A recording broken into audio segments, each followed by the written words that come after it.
ध्यान से सुनना राज ये गहरा, ध्यान से सुनना राज ये गहरा, मैं धीरे से बोल रही हूँ। कानों से नहीं दिल से सुनना, मैं हिंदी में बोल रही हूँ। शुभ संध्या। आप सभी को हिंदी दिवस की हार्दिक शुभकामनाएं। आज मैं आप सबके समक्ष हिंदी दिवस एवं हिंदी के बारे में अपने विचार बताना चाहती हूँ। 14 सितंबर यह एक ऐसी तारीख है जिस दिन अंग्रेजी बोलने वाले भी लोग, अधिकतर भारतीय भी हिंदी को याद कर लेते हैं। जी हाँ, हिंदुस्तानी लोग भी आज हिंदी को याद कर लेते हैं। हालांकि ये बात अलग है कि दुनिया की प्रमुख भाषाओं में एक हिंदी अपने ही देश में अपने ही अस्तित्व के लिए लड़ रही है। हम हर साल 14 सितंबर को हिंदी दिवस मनाते हैं, परंतु क्या आपको इसका कारण पता है? शायद नहीं। आइए मैं बताती हूँ आपको इसका कारण। 6 सितंबर 1946 को स्वतंत्र भारत का संविधान तैयार करने के लिए एक गठन हुआ। संविधान के लिए नए नियम कानून बनाए गए, परंतु उसमें से सबसे अहम था नए राष्ट्र के आधिकारिक भाषा का मुद्दा। हम सब जानते हैं भारत में सैकड़ों भाषाएं हैं। जी हाँ, सैकड़ों भाषाएं और हजारों बोलियां।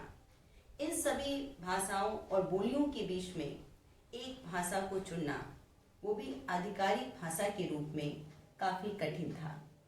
काफ़ी विचार विमर्श करने के बाद 14 सितंबर 1949 को देवनागरी लिपि में लिखी हिंदी और रोमन लिपि में लिखी अंग्रेजी को आधिकारिक भाषा के रूप में स्वीकारा गया। इस ऐतिहासिक दिन के महत्व को देखते हुए हमारे पहले प्रधानमंत्री पंडित जवाहरलाल नेहरू ने ये निर्णय लिया कि अब से हम 14 सितंबर को हिंदी दिवस मनाया करेंगे। हमने अपना पहला आधिकारिक हिंदी दिवस 14 सितंबर 1953 में मनाया। ये तो बात रही हिंदी दिवस के बारे में। अब हम बात करते हैं हमारी राजभाषा हिंदी के बारे में। प्राचीन भारत हिंदी का बोलबाला था। हिंदी में कविता, लेखनी और संगीत का उजाला था। प्राचीन भारत हिंदी का बोलबाला था। हिंदी में कविता, लेखनी और संगीत का उजाला था। लेकिन आज माता पिता को भी हम मॉम डैड कहकर बुलाते हैं। लेकिन आज माता पिता को भी हम मॉम डैड कहकर बुलाते हैं। ऐसा क्यों? ऐसा क्यों? क्या हम हिंदी बोलने से शर्माते हैं? कंप्यूटर से भी तेज दिमाग वाले चाचा चौधरी और साबू के किस्से, घर घर गूंजने वाले रामायण और महाभारत के वह हिस्से। कंप्यूटर से भी तेज दिमाग वाले चाचा चौधरी और साबू के किस्से, घर घर गूंजने वाले रामायण और महाभारत के वह हिस्से। कभी बुद्धू तो कभी बलवान, पंडित गंगाधर जो बच्चों के लिए बन जाते थे प्यारे प्यारे शक्तिमान। सुभद्रा कुमारी चौहान जी की वो वीर रस से भरी झांसी की रानी वाली कविता, या फिर कलम के सिपाही मुंशी प्रेमचंद जी की ईदगाह का वो नन्हा सा प्यारा सा हामिद। वह गुलजार की कुछ मासूम से बोल, वह लकड़ी की काठी, वह काठी पर घोड़ा और उस घोड़े की दुम पर मारा हुआ हथौड़ा। इन सब यादों को हमारे बचपन और जीवन के अलग अलग पड़ाव से जोड़ती है हमारी प्यारी हिंदी।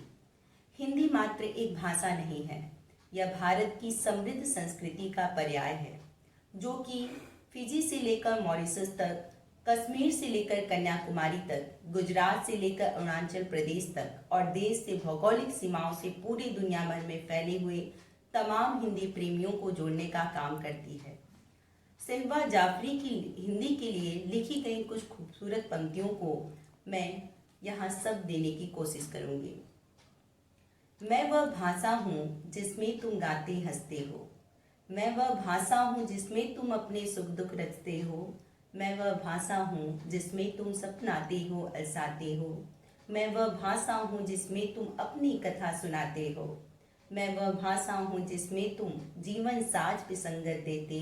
मैं वह भाषा हूँ जिसमें तुम भाव नदी का अमृत पीते। मैं वह भाषा हूँ जिसमें तुमने बचपन खेला और बढ़े। हूँ वह भाषा जिसमें तुमने यौवन प्रीत के पाठ पढ़े।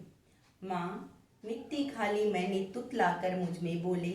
माँ भी मेरे शब्दों में बोली, जा मुँह धोले। जैसे करना सीखे थे और बोले थे अल्लाह अल्लाह।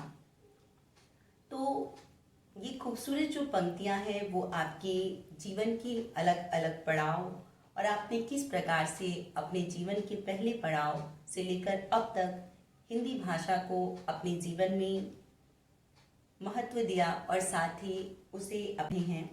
इन पंक्तियों को आप समझ सकती हैं।